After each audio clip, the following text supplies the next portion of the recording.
welcome back to my channel.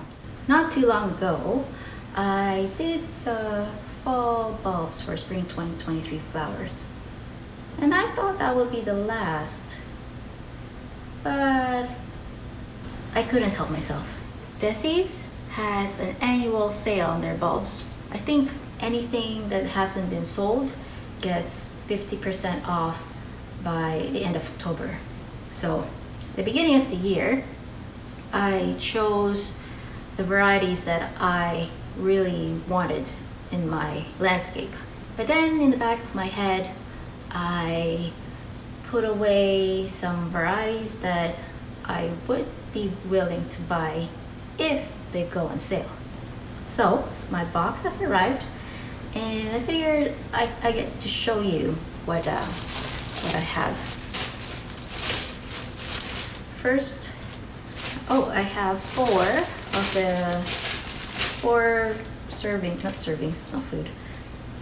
bags of the bulb Blue Pearl Dutch Iris.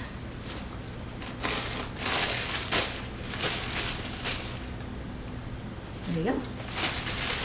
So 15, here goes my math again.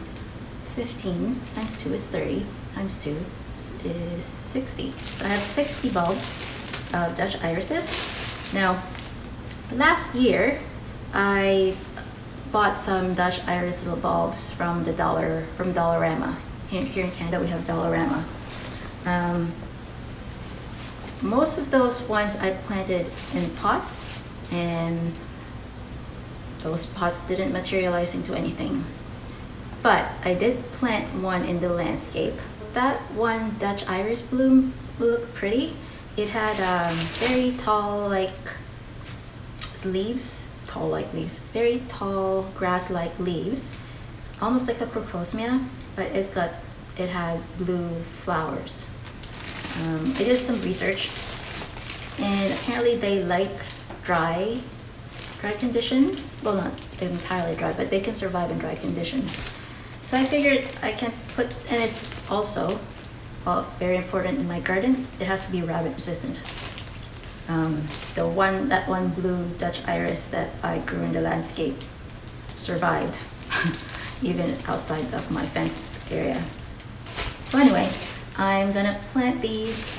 I'm gonna plant these ones in the area where it used to be I guess it still is a horseshoe, whatever that game, horseshoe game, but it's sandy, so I'm gonna try to plant them in there, basically.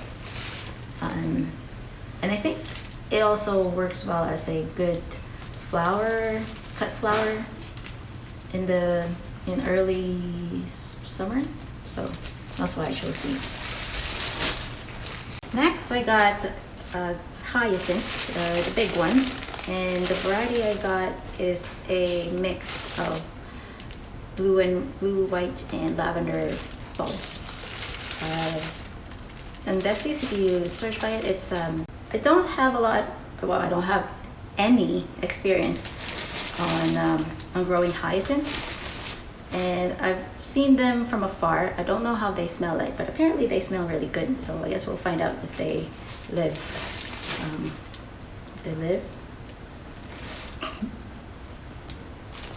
Like, I should have read some Charles Dickens or any substantial novel or fiction, so that my vocabulary while I'm doing this sounds better. Next, I have 2 packs of English bluebells.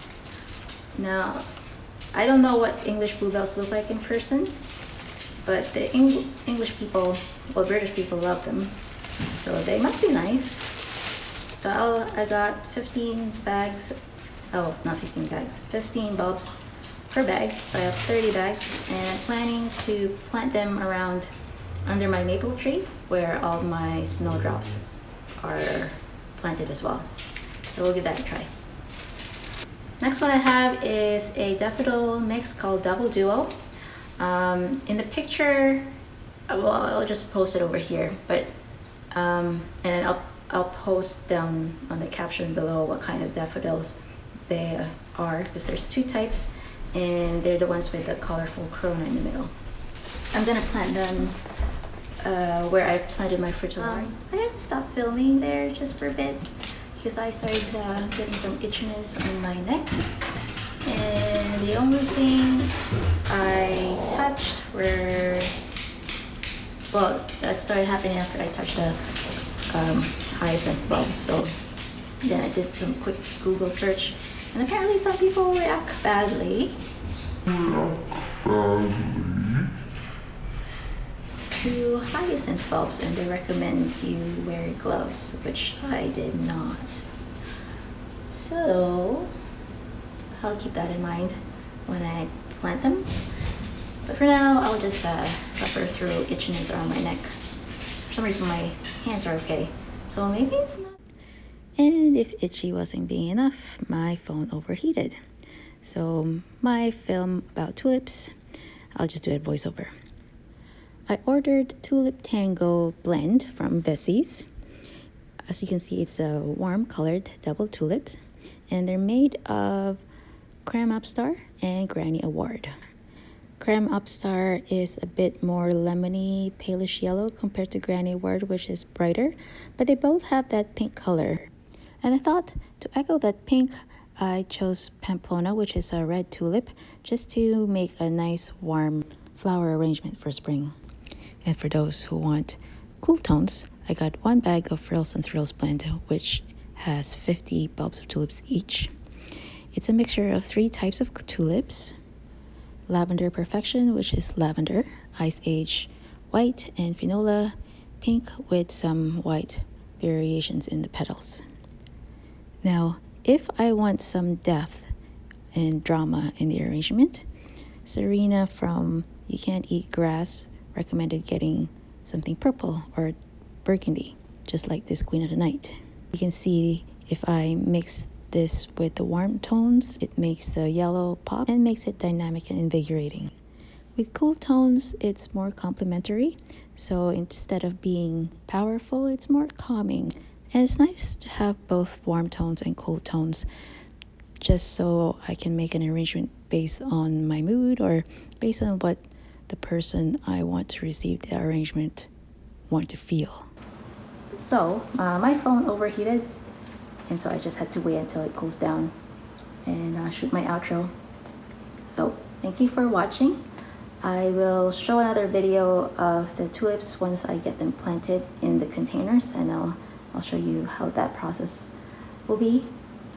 And yeah, thanks for watching, and I'll see you next time.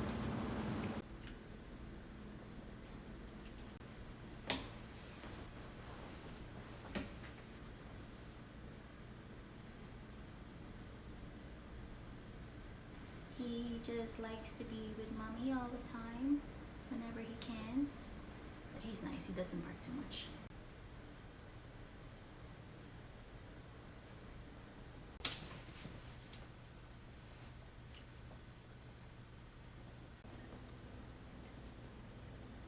Maybe I'll show you some of my